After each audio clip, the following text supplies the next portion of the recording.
da sua residência aquele produto, ele vai verificar que aquilo não era exatamente o que ele imaginava, que é aquela questão que nós já tratamos de se frustrar a legítima expectativa do consumidor.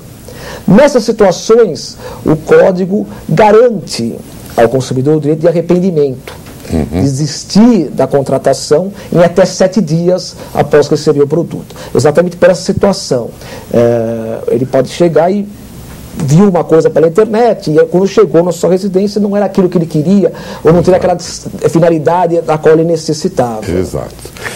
Muito bem, e se o fabricante ou o revendedor se furtar da responsabilidade em caso de problemas com o produto adquirido, a quem o consumidor pode recorrer?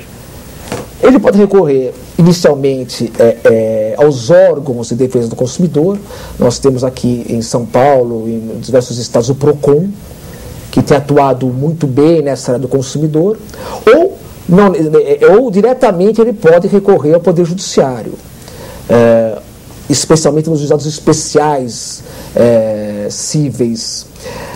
Isso é uma questão muito importante, porque nós temos visto aí o Judiciário dando uma resposta muito positiva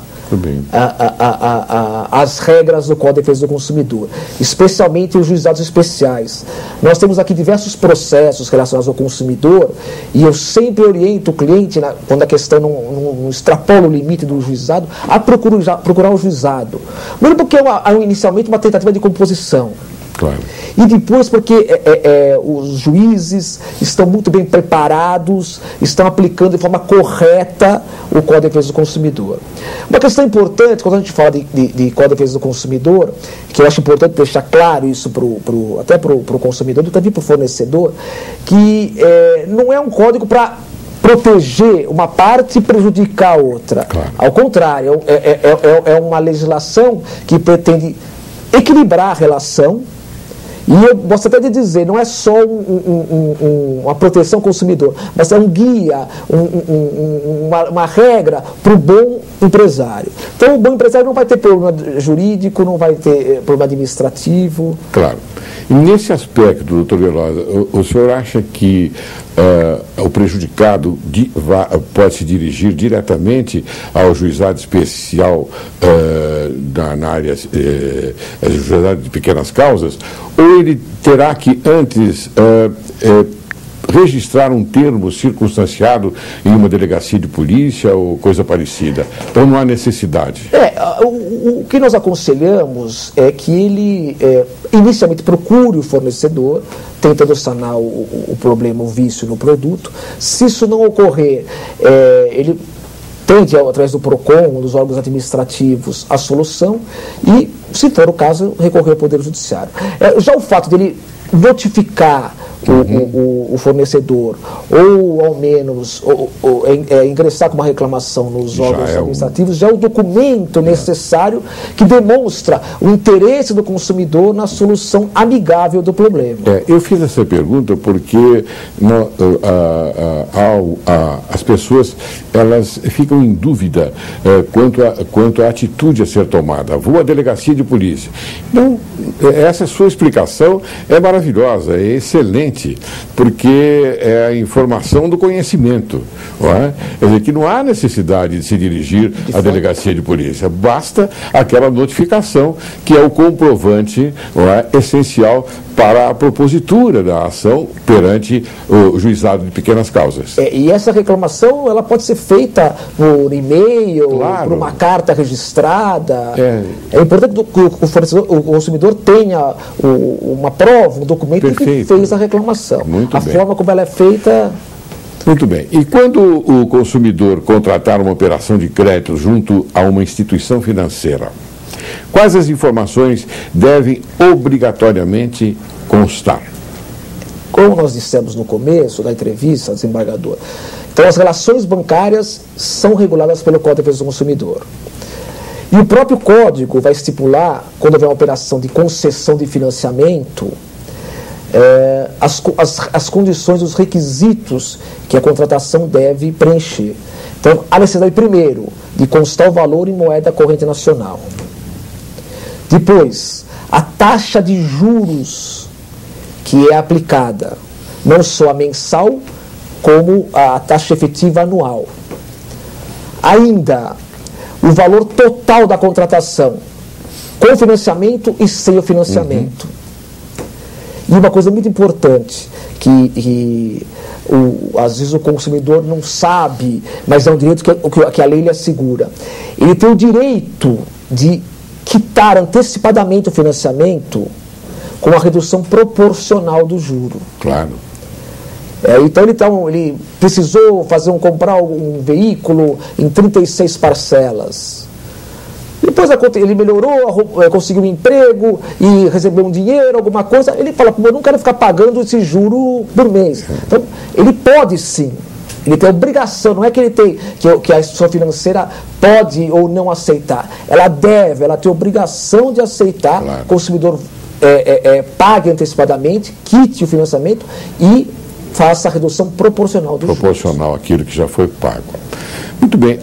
Doutor Veloso, agora eu queria que o senhor, com a sua larga experiência, nos colocasse algum assunto prático que o senhor teve aqui no seu escritório, que lhe chamou muita atenção sobre o Código de Defesa do Consumidor. Olha, nós temos visto aqui muitas questões relacionadas a bancos.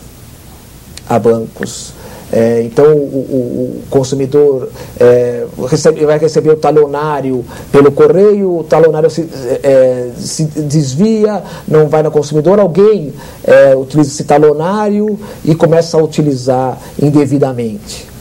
É a questão do resultado objetivo. O banco entregou o correio com o endereço correto, mas por algum motivo o talonário não veio na casa do consumidor. Então, a questão da responsabilidade objetiva. O banco não teve, teoricamente, culpa, mas o serviço foi defeituoso. Poderia ser entregue ao consumidor e não foi. Claro.